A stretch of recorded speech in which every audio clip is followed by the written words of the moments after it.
So what we ended up seeing was that the different drivers which are there, Firefox driver, Chrome driver, iDriver, and so we also talked about Safari driver and Internet Explorer driver, and I also briefly mentioned about HTML unit driver as well. Fine. Now the question which arises is that since there are so many drivers in the document Selenium, there are so many drivers. Do you need to learn about every driver? Because if I write f1 dot here, close over here, f1 is the object of Firefox driver class. You see so many bunch of methods, right? Okay. Similarly, if I initiate Chrome driver, if I write over here, if I give a reference, I write Chrome driver c1 equals to this, and if I write c1 dot, I get so many methods, right? So the question which arises out here is, will I have to learn explicitly for each and every driver? Will I have to learn separately for Chrome driver? Will I have to learn every functionality of Chrome driver and Firefox driver and Internet Explorer driver, Safari driver? Every driver class can have separate set of functions. What if I have to click on a link using Firefox driver? What if I have to click on a link using Chrome driver? So what will be the scenario? Will the commands be different? Okay, the answer to this question lies in the concept of interfaces in Selenium. I hope you are getting my point. Right? Since there are so many driver classes, how do I learn the concept of the functionalities of each and every driver? Fine. So for that, we'll study the concept of interfaces. I'll create a new Java project today. Call it day 2.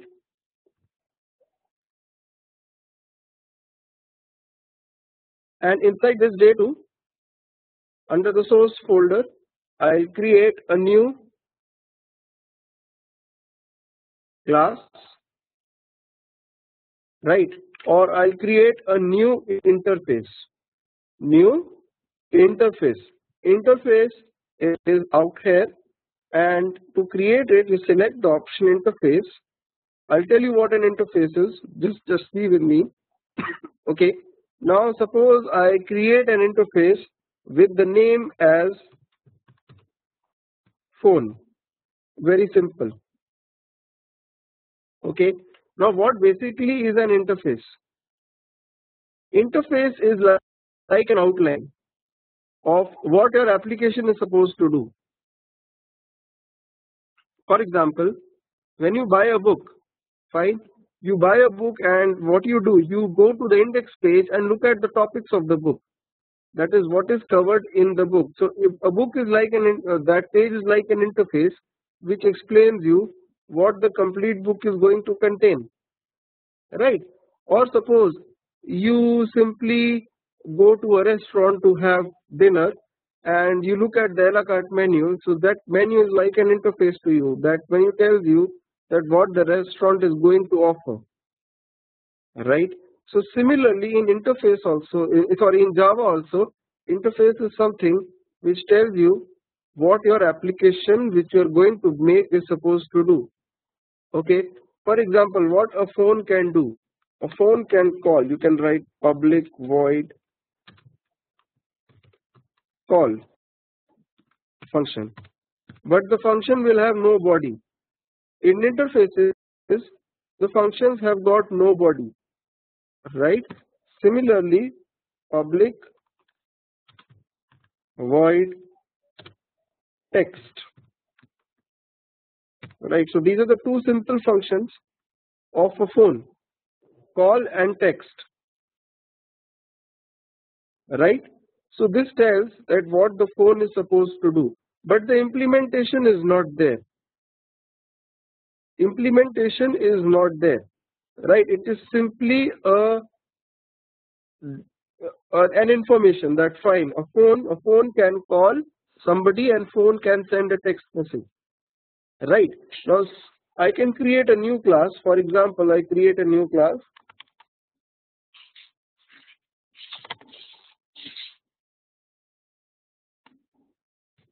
Hold on.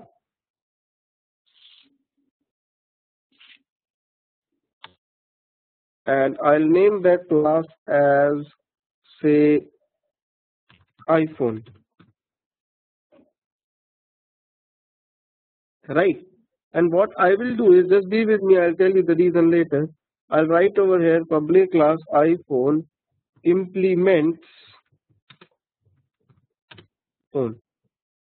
When you write implements phone over here, that means iPhone class is supposed to implement all the functions which are defined in the phone class, sorry, in the phone interface. Okay, so in the iPhone class.java, you'll get an error. The error basically tells you that add the unimplemented method. So when you click on this, automatically the unimplemented methods, which are call and text, they get added over here, right? So these two methods are basically coming over from the phone interface. If a class is implementing an interface, it becomes mandatory for that class to implement all the functions of the interface. Even if I omit implementing one of the functions, I will get an error immediately. Okay, so if a class is implementing an interface, it is supposed to implement all the functions of the interface.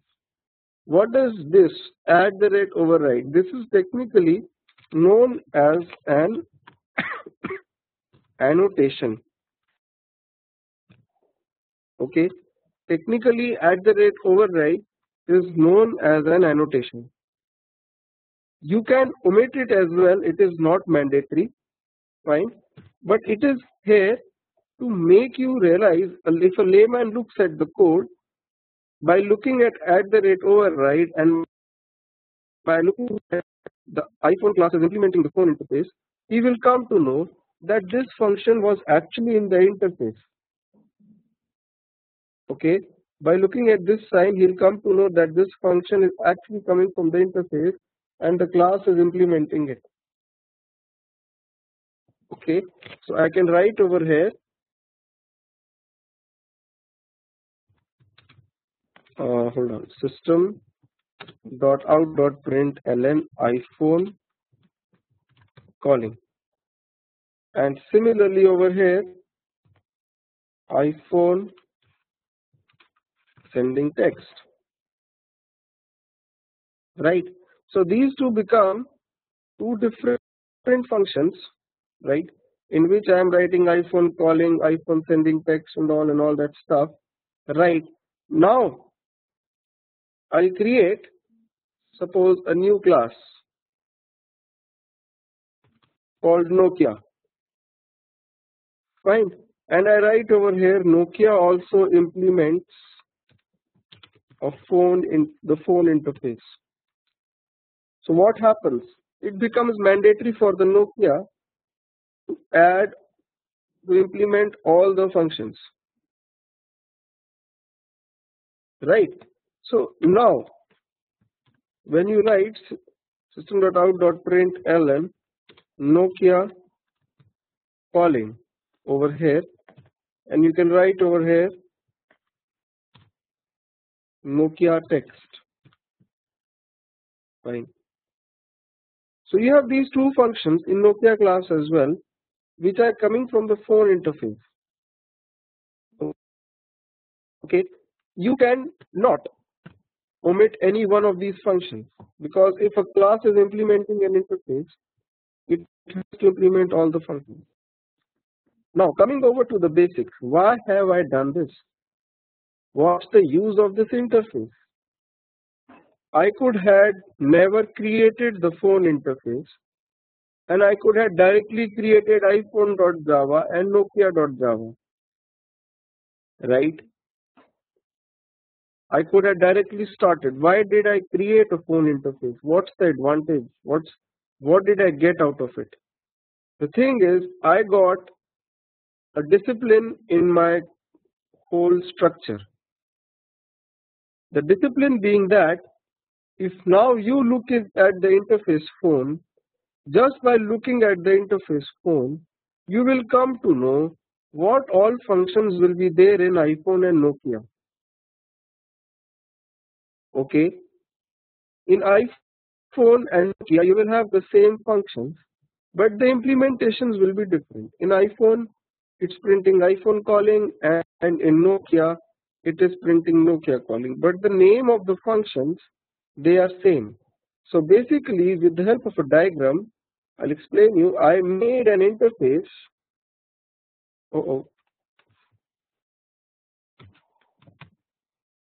I made an interface phone and two concrete classes implement that interface. So both these classes have got the same functions, call and text. Call and text. So the advantage is that I am getting same set of functions in both the classes. Tomorrow if a new phone comes up, say Samsung, so when I create Samsung.java, I will know that that class will also have these two functions, call and text. But the implementation will be as per the class, right? Every phone is different, okay? But the function names remain same. Fine. Now if I create a new class over here known as sample or something like that, sample.java, and in this class I have the main function and I start creating objects. I write over here Nokia n equals to new Nokia and iPhone I equals to new iPhone. Fine. I can call the functions. I can write n.call and i.call. So when I write n.call, as I explained you yesterday, when we create the object reference, this reference will have call function inside it, right? It will be able to, not inside it, but it will be able to refer this function, right? So when you write n.call, this will call the call function of Nokia, and i.call will call the call function of iPhone. So when you run this program, you will understand that it prints first Nokia calling and then iPhone calling. The function remains, the names are same because both these classes are implementing the phone interface. Another important thing, if I write phone p equals to new phone, then there will be an error. The error is because phone is an interface. You cannot create the object of phone interface you cannot create the object of interfaces in Java. It's illegal. The reason behind this is that what will you obtain by creating object of this interface? It's not complete. It's abstract. It doesn't make sense, right? So that's why we don't create the object of an interface. You cannot create, rather, even if you want, you cannot create. So object of interfaces cannot be instantiated.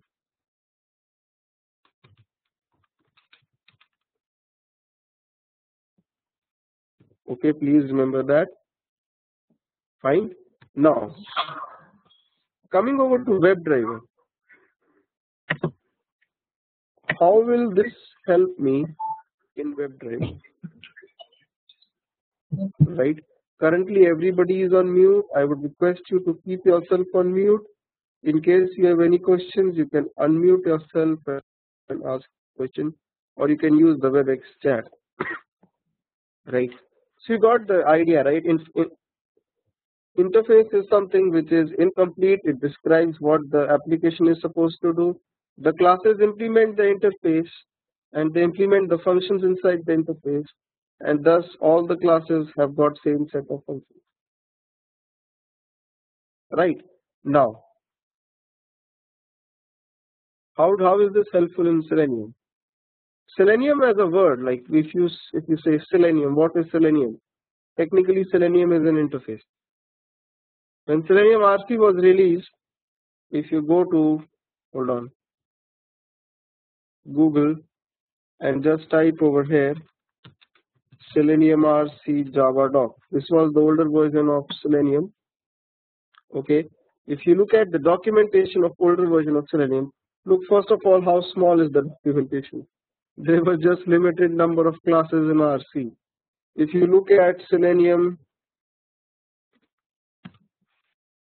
WebDriver, if you look at the documentation of WebDriver, hold on, Java docs. If you look at the documentation of WebDriver, then you see how many number of classes are there out here. You see the difference? Okay, right? You yourself can understand what all must have been added. It's huge, right? Now coming over to the topic which was being discussed. In this documentation, here are all the classes. The classes which are in italics, okay, these are interfaces, and Selenium is an interface. If you click on this, initially in Selenium RC, Selenium was an interface. It had some generic functions which you could perform on a browser or something like that. For example, click, add, close, and all that stuff. But we are going to learn WebDriver over here, right? Now, what is WebDriver? Okay, technically, if somebody asks me an interview, what is a WebDriver? I would say WebDriver is an interface. If you look in this documentation, then you'll find the WebDriver out there, and WebDriver is nothing but an interface. Okay, hold on, somebody is adding me. All right.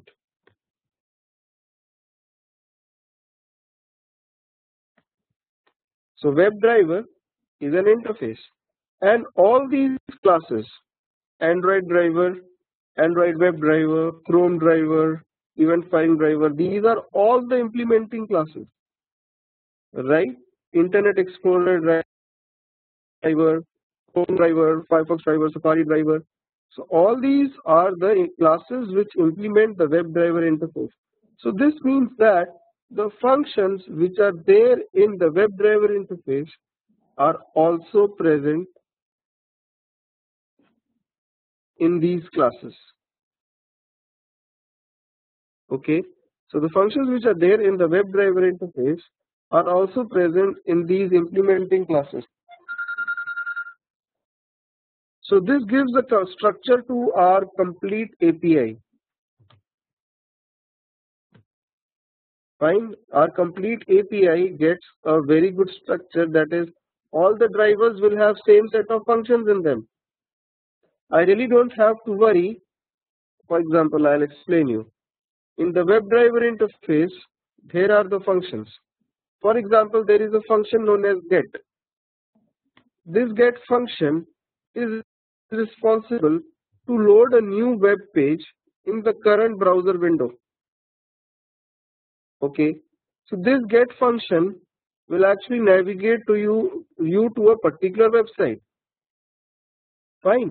So this get function will be present inside all these driver functions, all these driver classes. So if you want Android driver to go to say yahoo.com, or if you want Firefox driver to go to yahoo.com, the function get will be there. Are you understanding my point? If there's anybody who's not understanding, please let me know. Is there anybody who's not able to understand? Or if you have any questions?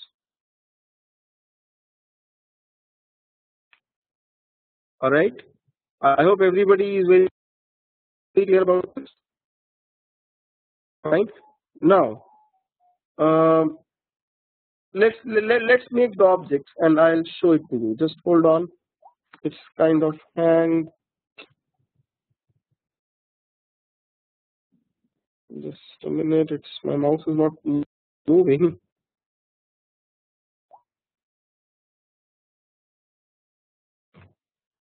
Okay, fine. It's okay now. Yeah. So if you create a new class, again I'll name it same, say sample Selenium, and I put the first static function inside it. Right. So mm,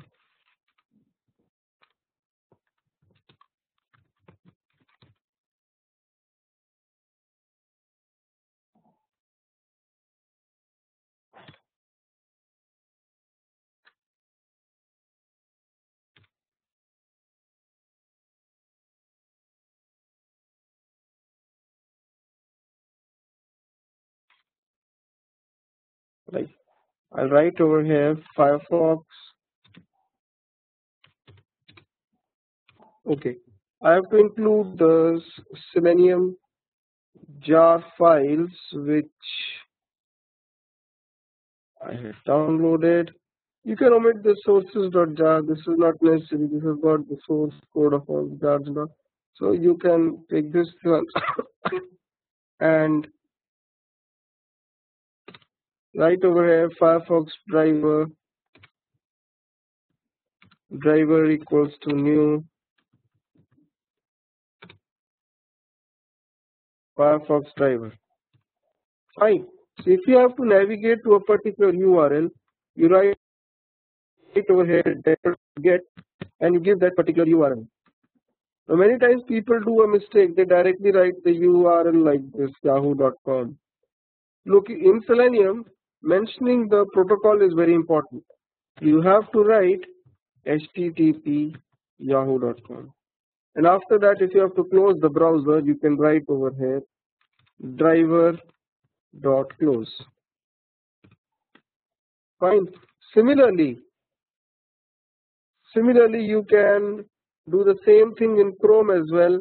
So yesterday in this class I had taken I'll just copy these two lines. I don't want to waste time. So I initialize Chrome, and in case I have to navigate Chrome to a particular URL, the function will remain same. Get function will be there, and you'll have to mention the URL. The reason behind this is that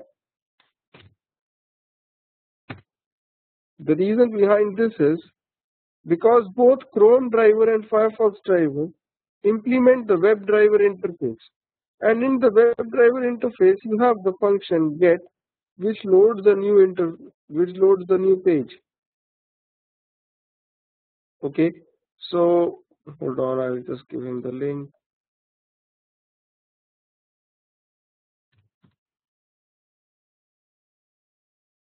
Right, so this get function loads a new web page,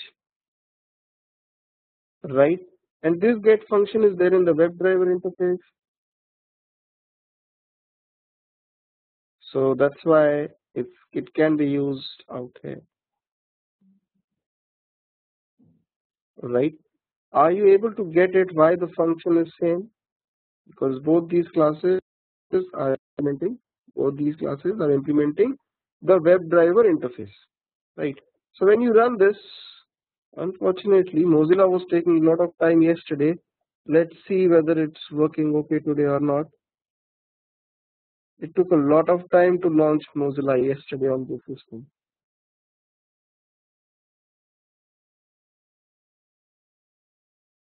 Yeah, it's okay now. So see, it's launching Mozilla, and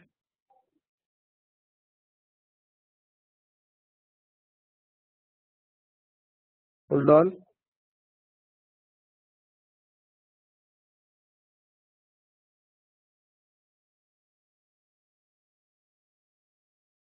Okay, something is wrong in my machine, I guess, because it takes a lot of time to manage Mozilla.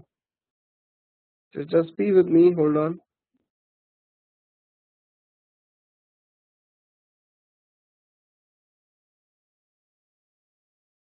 Okay, so it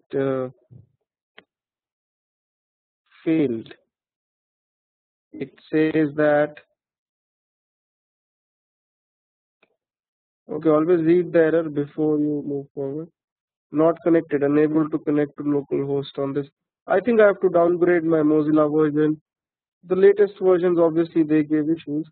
Omar is asking a question. Hold on. I'll come out to your question, Omar. Let me check the Mozilla version. Yes, I should not be using 26, I guess.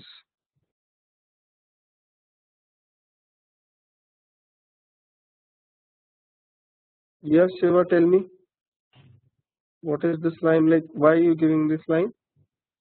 I'm coming over to this line. Just be with me. Just be with me. Right.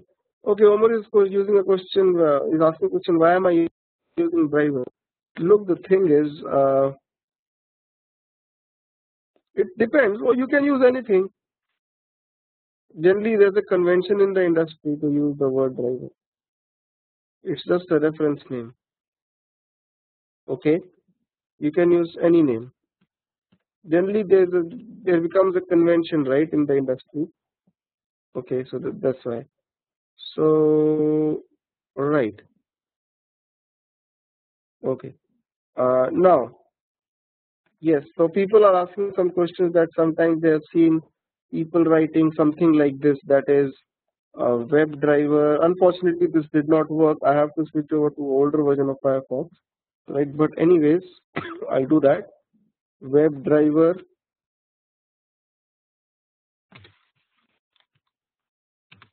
driver equals to new Firefox driver. How is this line different from this line? Okay, I'll come over to it. Just be with me. I'll come over to it.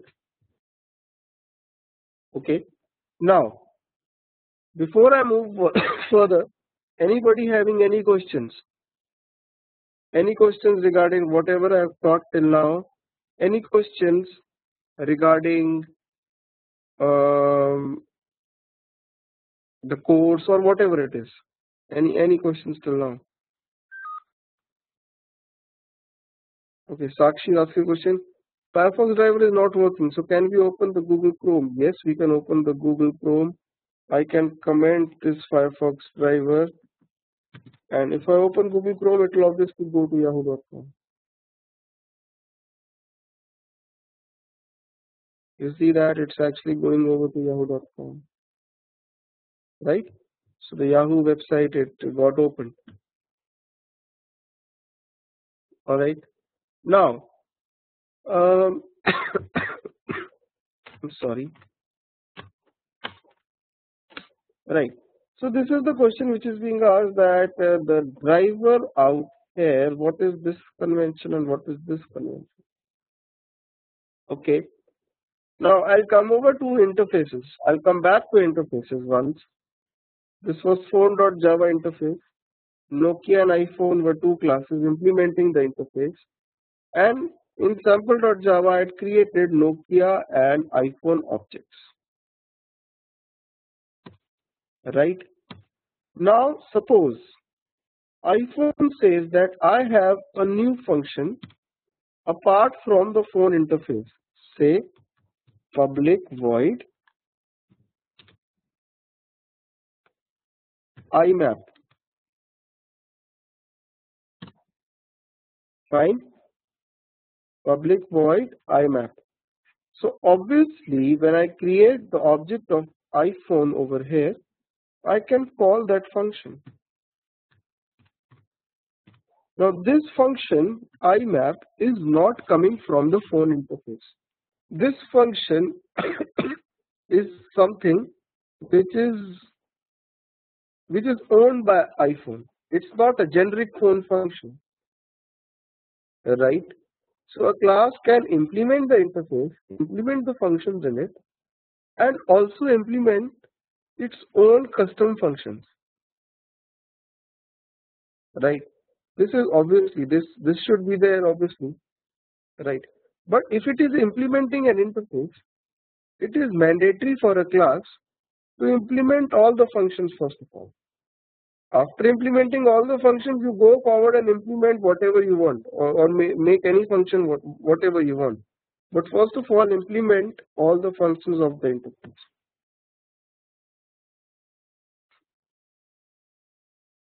Okay,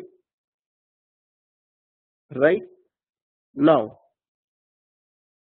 out here, if I write something like this, now till now when I created objects, I wrote Nokia n equals to new Nokia, iPhone I equals to new iPhone.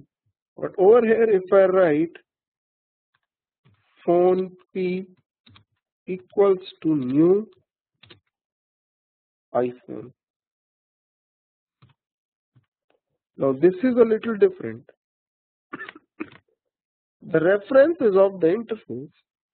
The object is of the class which is implementing the interface. Out here we had the class name reference equals to new class. Right. Over here, what we were writing? We were writing class name reference equals to new class name. That's what we were doing. When we create an object, we create it like this. Out here, what am I doing? I am writing interface reference I equals to new class which is implementing the interface. That's what I have written over here. This is the interface, right? Interface reference ref. This is the interface. Phone is the interface. Equals to new class which is implementing the interface. iPhone class is implementing the interface, right?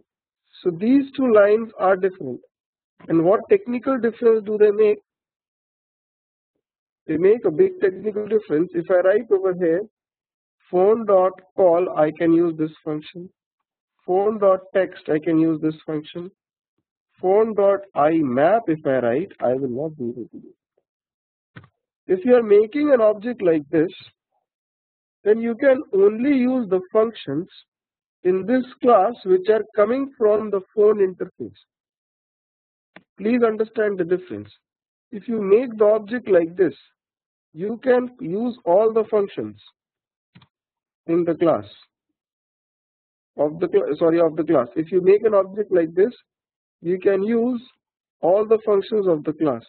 But if you make an object like this, you can use only those functions which are coming from the phone interface into the iPhone class. Alright, so you cannot use this. This is the technical difference. So when you write over here WebDriver driver equals to new Firefox driver, and Firefox driver say Firefox D1 or whatever it is equals to new Firefox driver, right? So these two lines are different. Over here you can use all the functions of the Firefox interface of the Firefox class. Over here you can only use those functions of the Firefox class which are coming over from the WebDriver interface. But still the first one is used. The reason behind this, there are hardly any functions which are local to Firefox class. Majority of functions and everything is defined in the WebDriver interface. What's the use of writing this? Why do I have to write like this? Why do people prefer writing like this? Because if you look at the code in industry, they will always write like this. The interface reference is new class which is implementing the interface. Are you able to understand my point? Whatever I am going to say, whatever I am telling you. If you are not able to understand, please don't hesitate. You can stop me and you can ask a question. Okay, right? Because if you don't ask a question, if you keep the doubt to yourself, then you will be confused as the class progresses, and then you lose out interest. Fine. So please feel free to ask questions. Yeah, over. It's some proper convention. Generally, why do we write driver over here? People are asking a question. You can write anything over here. But it's just an industry convention. We write WebDriver driver equals to new Firefox. Okay. Now there is an advantage of writing the code like this. Suppose I write over here. Remove this. I write over here WebDriver driver equals to none. That means this driver reference is not pointing anywhere. No object, nothing. It is simply not created in the memory. Null means nothing. On the next line, based on my decision, I can write driver equals to new Firefox driver.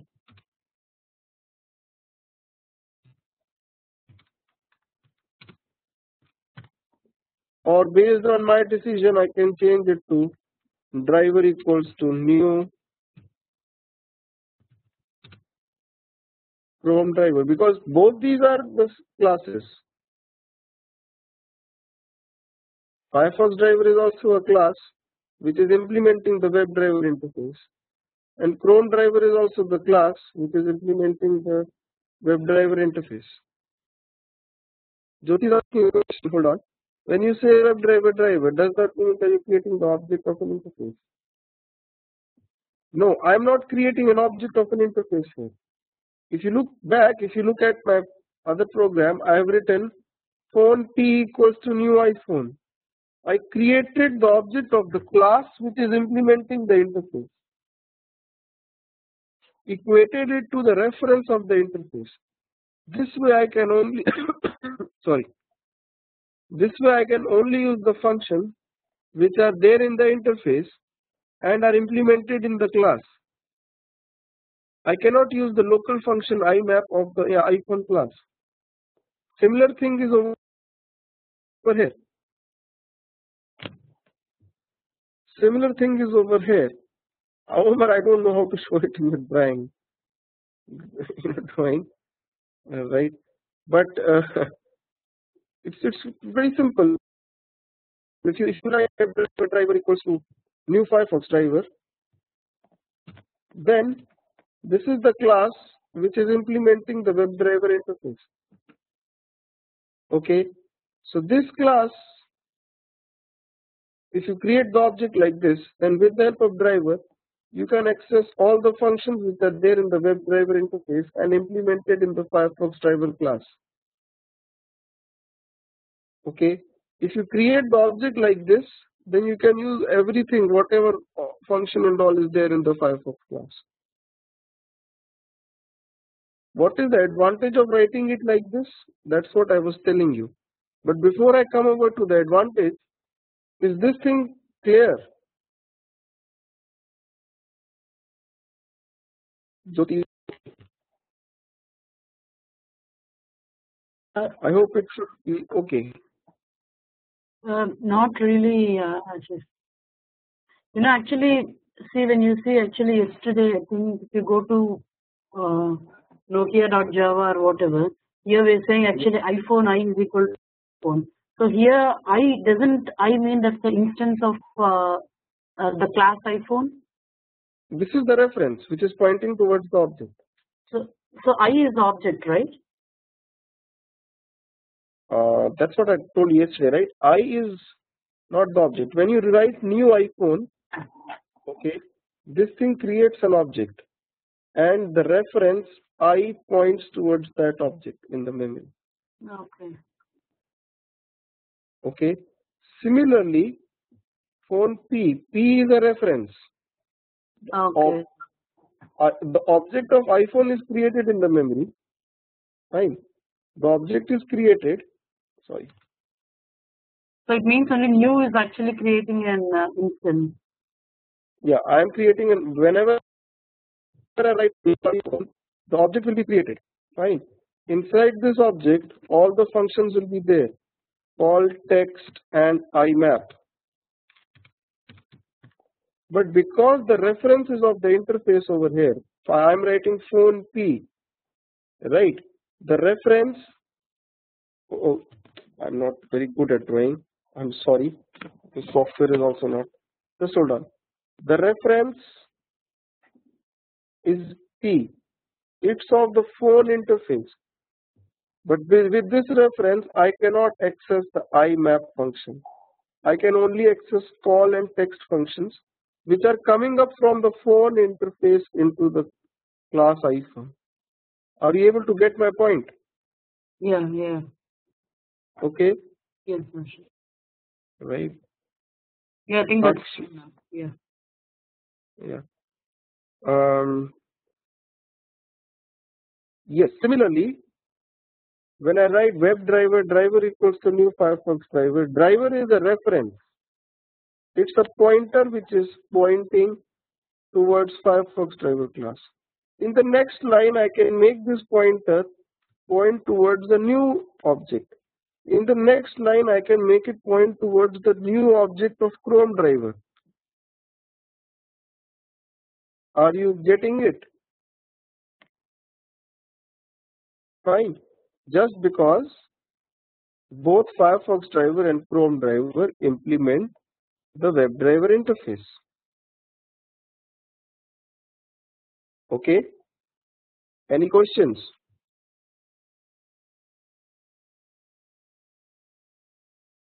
Or it's going like a bouncer?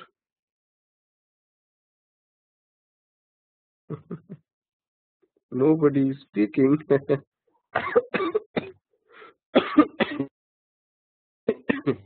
All right. I assume that you are able to understand. Right? You got it, right? Yeah. Sakshi says you got it. Okay. Fine. So now, start bouncing, it's spinning. Okay. Fine. Right. So that's what I'm trying to do.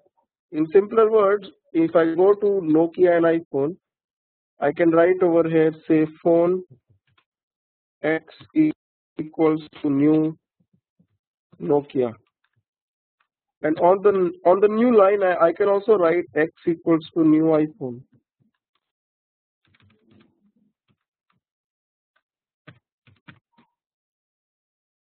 Right. So initially X will point towards this object, and later on it can point towards the other object, because I can create the object like this. That is, the interface of a reference equals to new object of the class which is implementing the interface. Okay. How this is helpful? This is helpful in terms, say I'll create a new class and I call it, say, browsers.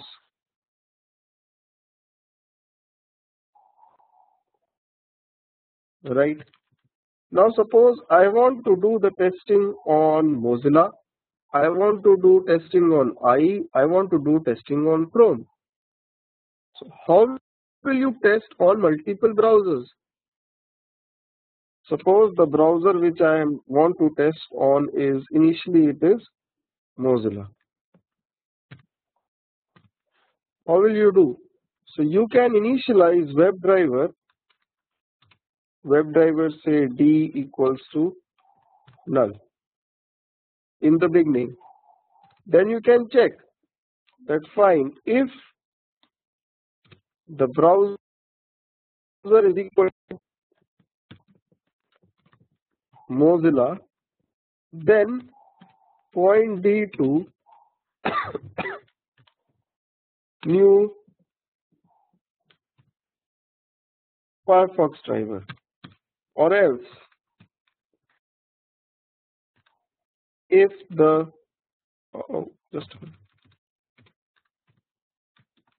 if the browser is equal to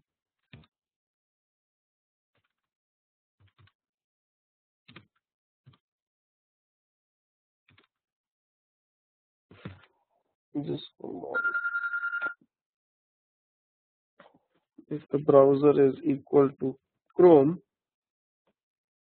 then point D to new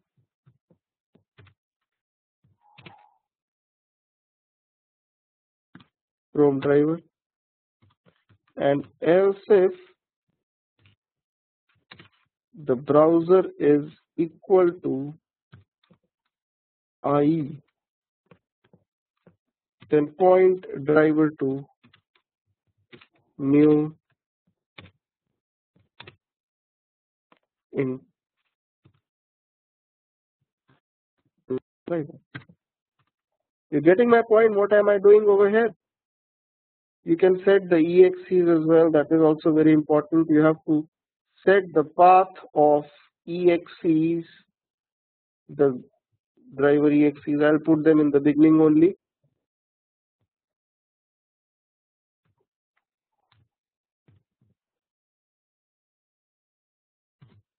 Right?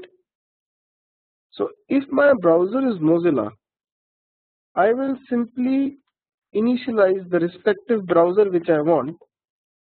Okay, and the respective browser would obviously be Mozilla, and Firefox driver would be initialized. And after that, I can write driver.get to the URL http yahoo.com. So this way, no matter which driver initializes, all the drivers will have the function get, because all the driver classes are implementing the WebDriver interface. So all the driver classes will be having the get function, right? So D can be dynamically pointed towards any driver depending on the browser information which I provide here.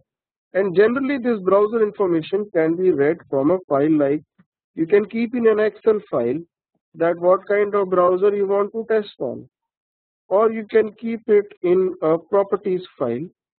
Wherever you want in some external source you can put it. You can read the browser type from there and supply it in your code, and accordingly that particular driver will be initialized. Okay, suppose if my Mozilla is not working, so if I write over here Chrome and if I run this, so Chrome will open and it will be going to Yahoo.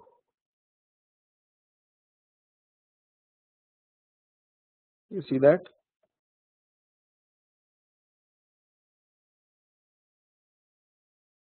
Fine. Is there anybody having any questions in this particular concept? Please feel free to ask.